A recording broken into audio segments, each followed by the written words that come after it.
What is up, YouTube, and welcome to this Stargate SG-1 breakdown, recap, and review. Sorry, I mean the Nevers. Yes, like you, I was very confused at the start on the opening of this episode, thinking I was watching a very, very different show.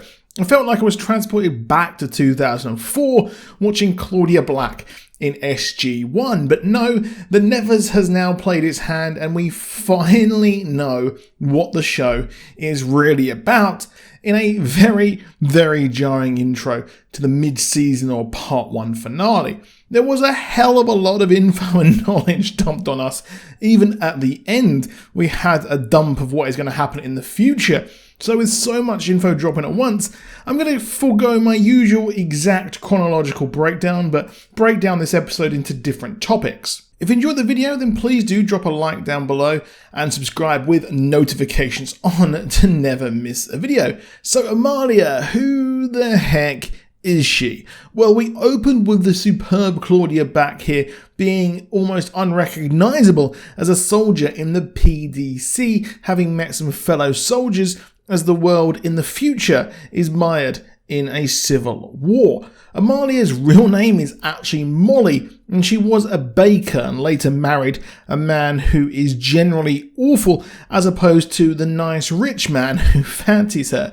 Desperate for money, she marries the worst choice she can take, and unfortunately she is unable to have kids and inherits the man's debt when he dies. However, later she attempts to take her life as she felt there was no escape, and well, it sort of works as she tries to drown herself in the river, and this is where Zephyr, played by Claudia Black, also committed suicide in the future, and at which point she was sent back in time by a captive Galanthie, and her spirit orb took over Molly's body, and she was reborn as Amelie with Zephyr's mind in it, albeit stuck in the past. She can see the future as well as she's lived it, and also she had some temporal powers in the future too, so yes, that was crazy. Now, what's happening in the future? At some point, 20 Galanthie arrived on Earth and helped build major infrastructure projects and expose humans to their spores, which make them more sympathetic and in tune with these aliens from the future. Now, the PDC are fighting what is known as the Free Life Army, who seemingly oppose the Galanthie's intervention and probably really dislike that the spores have given people powers, albeit in the future, when people are exposed, they're only given sort of heightened senses and not the big, crazy X-Men style powers we've seen in the past.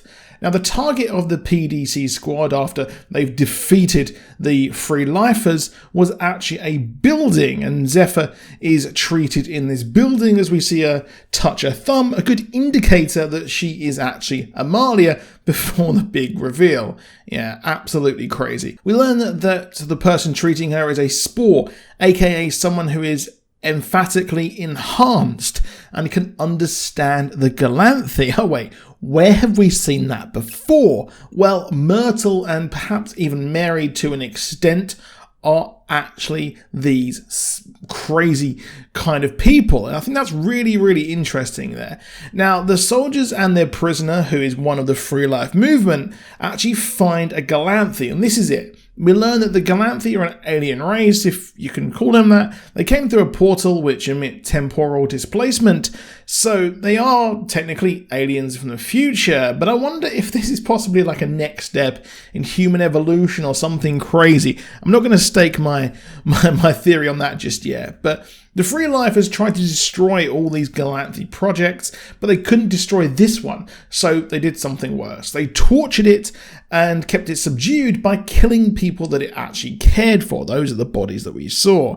This is the last Galanthie, and its project is vastly different as we see Victorian era items, and there are hints to simulations from the past. It appears that the PDC were trying to prepare the Galanthie to send someone or something back to the Victorian era.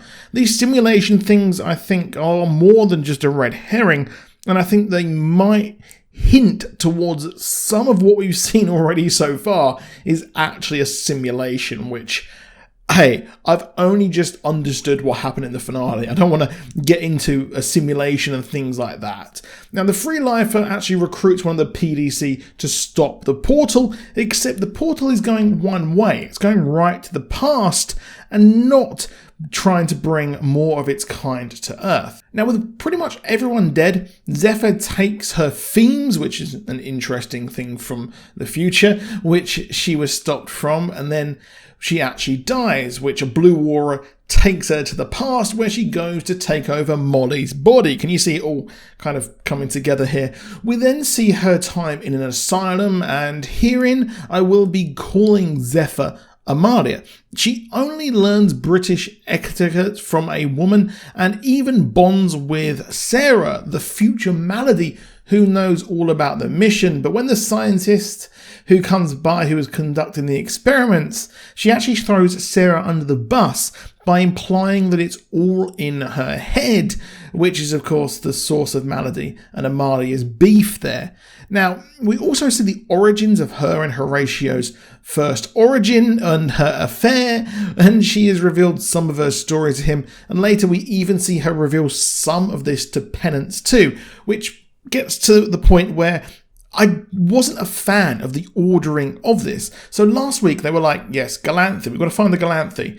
What is that? So this episode should have been before that, or in my opinion, and I was saying this to Paul of Heavy Spoilers, I think that the first half hour should have been edited right down, and then we see part of that as a post-credit and part of it from the start. Now, Amalia pretty much runs this asylum thing, and, well, she's not going to be let out because she's too good at running it. However, Lavinia comes to get her out of the asylum, and her and Horatio spend the first days in the orphanage together. Now, I love how after this jump, we went straight to the drilling escapades in absolute chaotic energy as we see the Redcoat soldiers beaten up by Amalia's team, which was a pure joy to see, and we need more of this fighting with powers. It really was lacking a lot of that. But she arrives at the Galanthie orb, which appears to be in the same location as the past, and I thought that was pretty funny that it's gone back in time and it's in the same location. It really reminds me of Red Dwarf, where they try to go back in time. They're like, we'll go back in time or in the future, and they just stay where they are. But this thing is in a hibernating state, I'm presuming, and Mary's song was the Galanthie talking to her, saying it's injured, and probably after it had to spread the orbs to create more people to connect with, who Amelia needs to gather, well, it decided, I'm gonna have a nap. Now, here she finds zero instruction from the thing that sent her to the past, except she is shown the future and also her and Molly's past. We see Zephyr in a war and some images of a coming war as well, as Malady looks like she's being killed there, and basically someone else came with her, and we even see Myrtle showing a long time in the future. It's a curious scene and even shows the orb exploding. Clearly the Galanthie wanted to go back in time to try and give them more time to save humans, and Myrtle seemingly is somehow key to this, and we also had someone come back with her, and I wonder who that person is. Well, we know that the person who died, who was treating Zephyr in the future, had a seemingly connection, but she was also a free lifer. So I wonder if she was simply a plant sent back and will undo everything. And I do think that this person who hitched a ride, is in Lavinia's body there. She knows what to do to subdue the touched and the mission. Alternatively, it could be the free life prisoner, but it was a woman's voice, so there's kind of crazy stuff there. But I do think that, in my opinion, it is Lavinia who is this person who hitched a ride with her. So I'd love to know what you think down below. What do you think happened? Do you think that this is the person who hitched a ride in Lavinia's body? And I'd love to hear all of your theories. Now, did I enjoy the season? Well, yeah, I did actually really enjoy it.